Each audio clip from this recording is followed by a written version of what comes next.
Morning everyone. I'm at my mom's as bright and early as I could be after getting kids ready. Started a fire, and my next move is to wipe out these pans, make sure they're relatively clean, and then I'm going to start pouring filtered sap into the pans.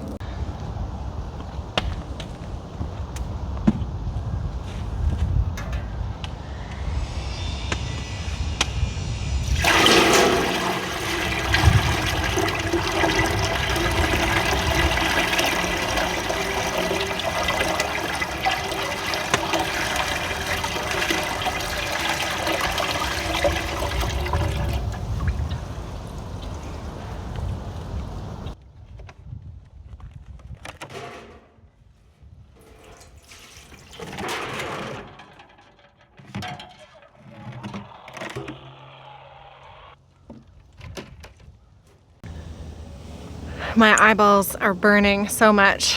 We're burning some wet wood because my mom had a couple plum trees at this place that had a lot of black knot in them.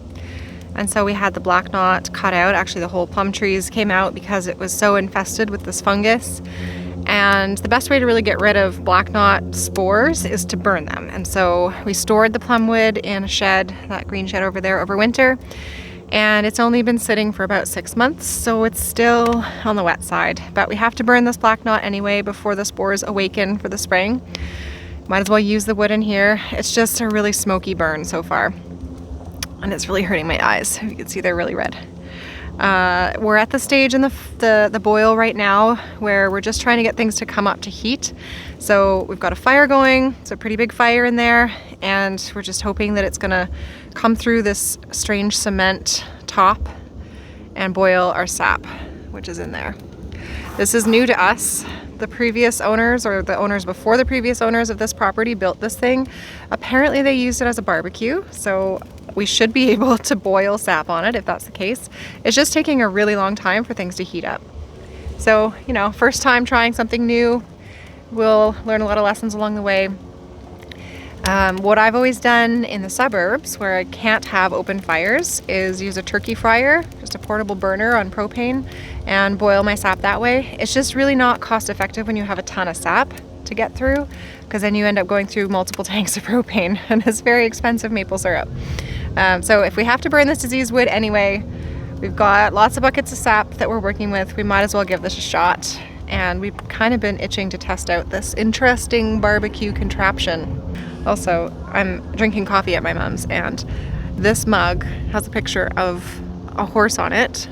This was our family horse, the first horse I ever rode when I was basically a newborn baby. His name is Buddy. And my mom still has the cup. Oh, and then on the other side, that was my first pony, Copper. And that was me riding Copper. Copper was a good boy. Real honest moment, I'm having a miserable time. We can't get this thing hot. I don't know how somebody barbecued on this. It's been going for 3 hours now. And while the ice on top is starting to melt, that could also be because it's like, I don't know, 4 or 5 degrees out now. We have a full pot of sap here that hasn't even warmed up. Nope, still cold. That's frustrating. And we pulled out my mom's old turkey fryer, and it is just falling apart, rusted, corroded. The hose on it is all cracked. So now I have to go to the hardware store and look for a new hose for it. I also have to pick up my kid. It's going to be probably 2 o'clock before I get back here. And by the time sap gets boiling on a turkey fryer, it's going to be, I don't know, 4 o'clock, maybe later. And then I'm going to have to take my children home. So it doesn't really make much sense. Our challenge right now is that the deep freeze we've been storing the sap in is full. We can't fit any more sap in it.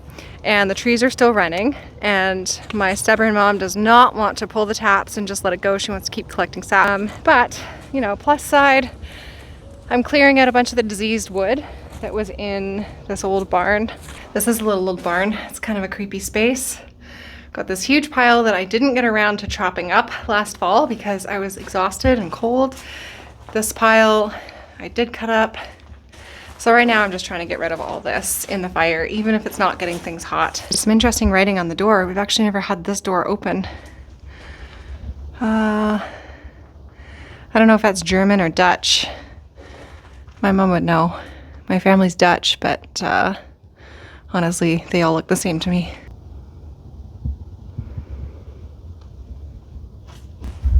There's also this big pile of scrap metal and garbage in this beautiful forest that the previous owners or the people before them just dumped, because that's kind of what people used to do on rural properties like this. And before the trees all leaf out and it gets scraggly and hard to get at, we have somebody here right now collecting it. A scrap guy who comes and collects scrap metal. So he was able to get his truck through to the back of the forest through the snow, and he's working on that. So that feels good. At least the forest is going to get a little bit cleaned out and the diseased wood is going to get burned up. So even if our sap doesn't boil, and I'm left at the end of the day once again trying to refreeze and store all this sap, at least we got something done this time. All right, update. It is now 3 o'clock in the afternoon, I think. We've been here since before 9, just before 9 a.m. The big fire pit stove thing is finally coming to a temperature where some of the sap is starting to evaporate, but like barely. It's just starting. And so we've cracked out that thing, turkey fryer. We're trying to boil down some of the sap on that. I, throughout the day, have become increasingly sick. My kids had a stomach virus earlier in the week, and apparently it's hit me. So I'm just kind of hanging around, trying to keep the fire stoked, wondering how I can call it quits for today and not waste the heat we've built up in that stove, in the outdoor stove. We also have a couple buckets of frozen sap still that we haven't even dumped. And then the trees are really running today, so we're gonna have another couple buckets just from today's run. And it has me thinking about Homestead systems, which I think about all the time. When I give presentations lately, like do speaking engagements, it's about Homestead systems, how to set up systems for efficiency in food production for yourself. And there's a reason why commercialization, globalization has taken hold. It's because the way that people do things is just so much more efficient on that mass scale. And at a huge cost, don't get me wrong, but you can be more efficient when you're doing things on a large scale like that. And when you're doing it on a homestead scale, just making enough food for your family or a few community members, it's really hard to get efficient. Systems are the way to do it. And so, I mean, this is our first year boiling on this property, and so we were testing out this big, huge stove thing and didn't really know if it would work to boil sap and had to test it out. I've struggled getting efficiency in my turkey fryer, my propane burner, and my mom has a propane burner that's extremely efficient, and so she can boil down all the sap we have on probably two tanks of propane, which are about $13 each right now if you buy them at Costco. And so that's fairly efficient if you can get a couple of liters of syrup.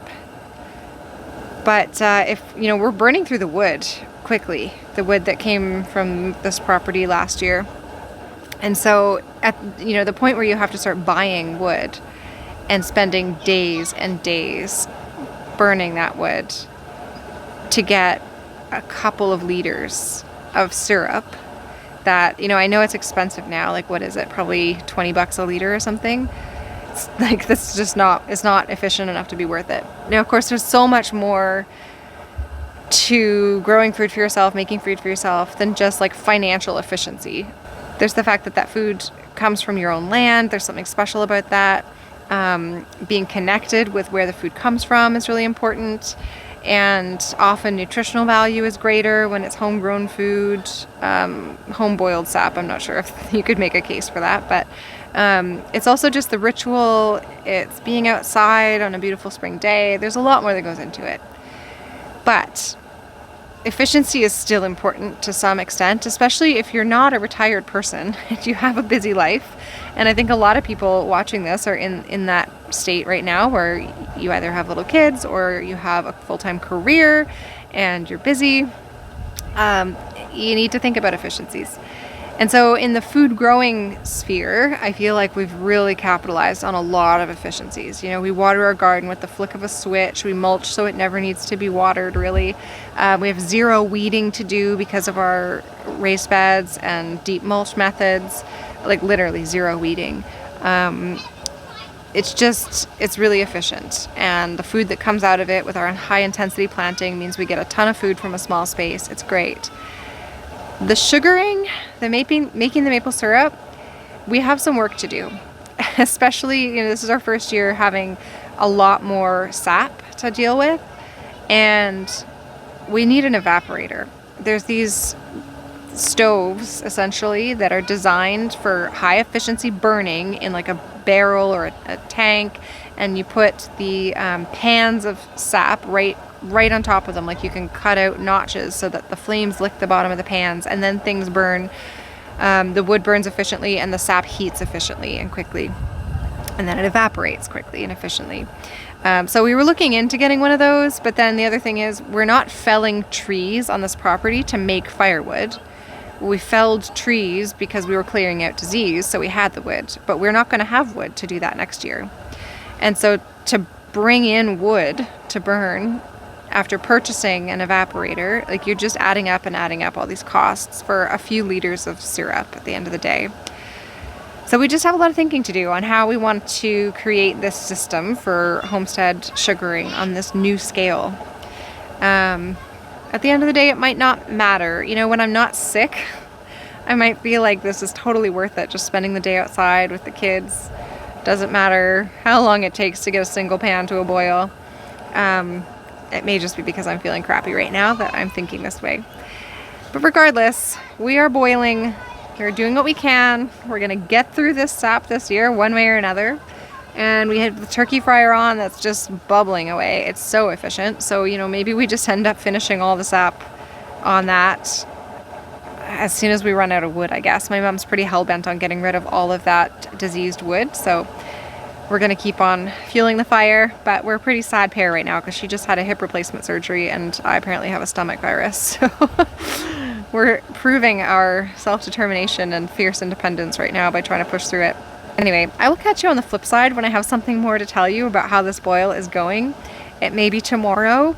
It may be that I pull out the camera 2 weekends from now when we had actually planned to do the boil. We just realized we had so much sap to deal with, we thought we would jump the gun and start today. But, you know, we do have the 29th and 30th blocked off in our calendars to come here and boil. And hopefully the weather will be on our side for that too.